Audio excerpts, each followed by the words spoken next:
Hello नमस्कार आप सभी को दोस्तों, स्वागत करता हूं आपका अपने इस YouTube चैनल स्टेट लेवल पर। जैसा कि भारतीय इतिहास के बाद राष्ट्रीय आंदोलन हमारे सिलेबस में है और राष्ट्रीय आंदोलन में महात्मा गांधी जी की एक महत्वपूर्ण भूमिका दोस्तों देखने को मिलती है। तो आज देखते हैं महात्मा गांधी जी के बारे में, उन्होंने कौन कौन से आंदोलन किए और भारत में उनके आंदोलन का क्या प्रभाव पड़ा। और दोस्तों एक क्वेश्चन आज की इस क्लास से बिल्कुल हर हाल में पूछा जाएगा। आप इस वीडियो को देखें और आपको देखने के बाद एहसास हो जाएगा कि एक नंबर पक्का इसी क्लास से दोस्तों आएगा। तो शुरुआत करते हैं राष्ट्रीय आंदोलन का गांधीवादी चरण, अर्थात आज हम मुख्यतः गांधी जी को मद्देनजर रखते हुए पढ़ते हैं। तो शुरुआत करते हैं गांधी जी से संबंधित महत्वपूर्ण तथ्य। गांधी जी का जन्म 2 अक्टूबर 1869 को पोरबंदर गुजरात में हुआ था। गांधी जी ने सत्याग्रह का प्रयोग सबसे पहले दक्षिण अफ्रीका में किया था। ये क्वेश्चन बार बार एग्जाम में आता है। यदि पूछ लिया जाए कि गांधी जी ने सत्याग्रह का प्रयोग सबसे पहले कहाँ किया, तो दक्षिण अफ्रीका में ही दोस्तों किया था। भारत में सत्याग्रह का सबसे पहला प्रयोग चंपारण में किया और राष्ट्रीय स्तर पर सत्याग्रह का पहला प्रयोग रोलेट सत्याग्रह के अवसर पर किया।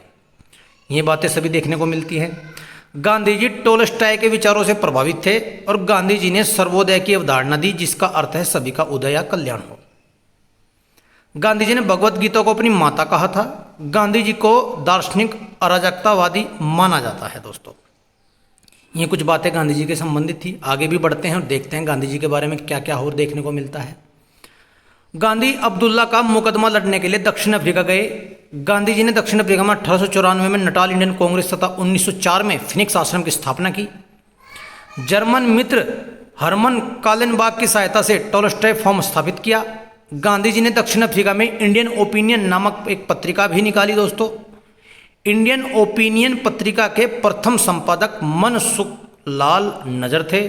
यह पत्रिका गुजराती, हिंदी, तमिल, अंग्रेजी भाषा में प्रकाशित होती थी। जनवरी 1915 में गांधी जी का भारत आगमन हुआ, अर्थात 9 जनवरी 1915 में गांधी जी भारत आए। इसी दिन को प्रवासी भारतीय दिवस के रूप में भी दोस्तों मनाते हैं।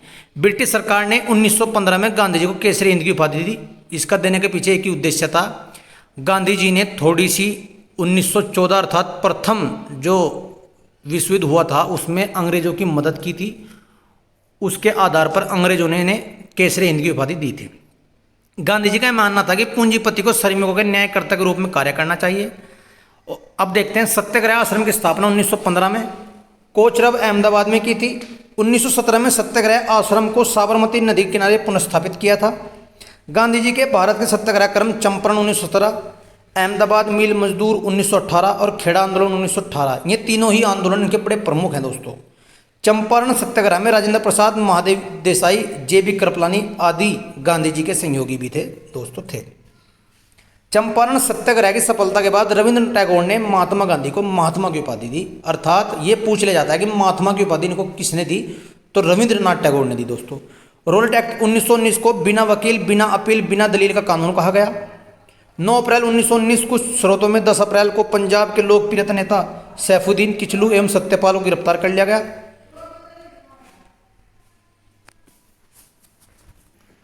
तो 9 अप्रैल ये जो मैंने अभी बताया, सत्यपाल को गिरफ्तार कर लिया, जिसके विरोध में 13 अप्रैल को बैसाखी के दिन अमृतसर के जलियांवाला बाग में सरकारी की नीतियों के विरोध में शांतिपूर्ण सभा का आयोजन किया गया।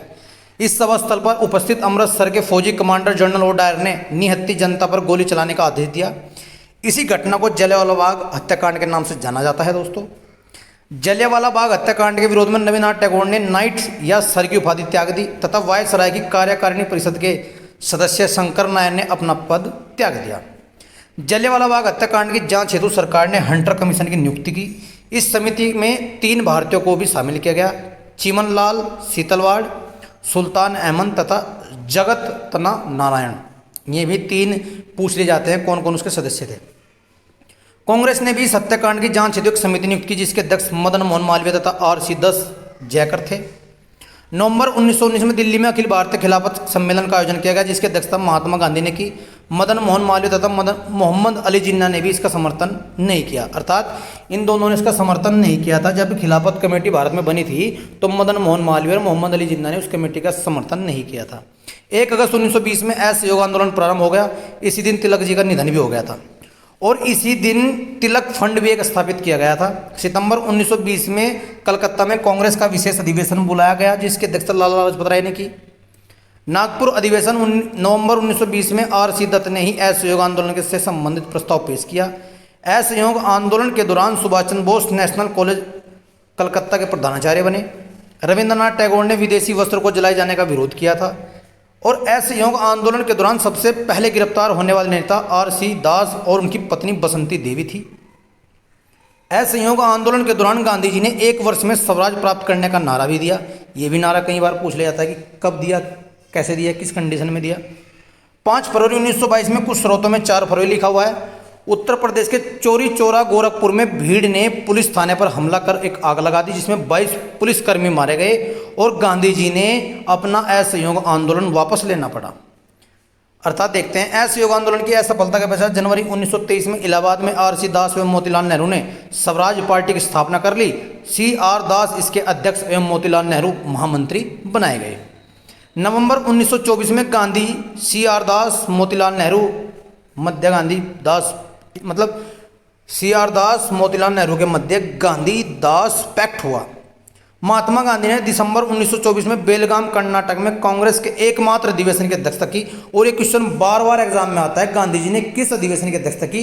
तो बेलगाम कर्नाटक की 1924 में अध्यक्षता की दोस्तों। नवंबर 1927 में ब्रिटिश सरकार द्वारा सर जॉन साइमन की अध्यक्षता में इंडियन स्टेटरी कमीशन, साइमन कमीशन के गठन की घोषणा की। साइमन कमीशन को व्हाइट मैन कमीशन भी कहा जाता है। जॉन साइमन इंग्लैंड की उदारवादी पार्टी से संबंधित थे। और 1927 में कांग्रेस के मद्रास अधिवेशन में, जिसकी अध्यक्षता डॉक्टर M.N. अंसारी कर रहे थे, इस आयोग के बहिष्कार का निर्णय लिया गया। और मुस्लिम लीग के जिन्ना गुट ने भी साइमन कमीशन का दोस्तों बहिष्कार किया था। 3 फरवरी 1928 को आयोग साइमन कमीशन मुंबई पहुंचा। ये बार बार एग्जाम में आता है कि साइमन कमीशन भारत कब आया, तो 3 फरवरी 1928 मैंने तारीखों के माध्यम से बताने का पहले भी प्रयास किया था। 1928 में ही मोतीलाल की अध्यक्षता में गठित समिति अगस्त में नेहरू रिपोर्ट प्रस्तुत की। पूछ लिया जाता है नेहरू रिपोर्ट कब पेश की गई। पूर्ण स्वराज्य की मांग हेतु जवाहरलाल नेहरू तथा सुभाष चंद्र बोस ने इंडिपेंडेंस ऑफ इंडिया लीग 1928 का गठन किया। 1929 में लाहौर अधिवेशन में जवाहरलाल नेहरू का कांग्रेस का अध्यक्ष नियुक्त किया गया। इसी अधिवेशन में प्रस्ताव पारित कर पूर्ण स्वराज्य को कांग्रेस का लक्ष्य घोषित किया गया। 31 दिसंबर 1929 को आधी रात के समय रावी नदी के तट पर भारतीय स्वतंत्रता का प्रतीक तिरंगा फहराया गया। 26 जनवरी 1930 को भारत का प्रथम स्वाधीनता दिवस घोषित किया गया।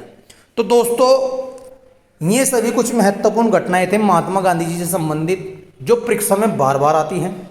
आप इसको देखिए और बड़े ध्यान से मैंने एक प्लेलिस्ट तैयार की है। इस प्लेलिस्ट के माध्यम से आप प्रत्येक यूपी पैट 2023 जो आगामी परीक्षा होने वाली है, मैंने एक प्लेलिस्ट तैयार की है, जिसके माध्यम से आप प्रत्येक डाटा को क्रम से याद कर सकते हैं।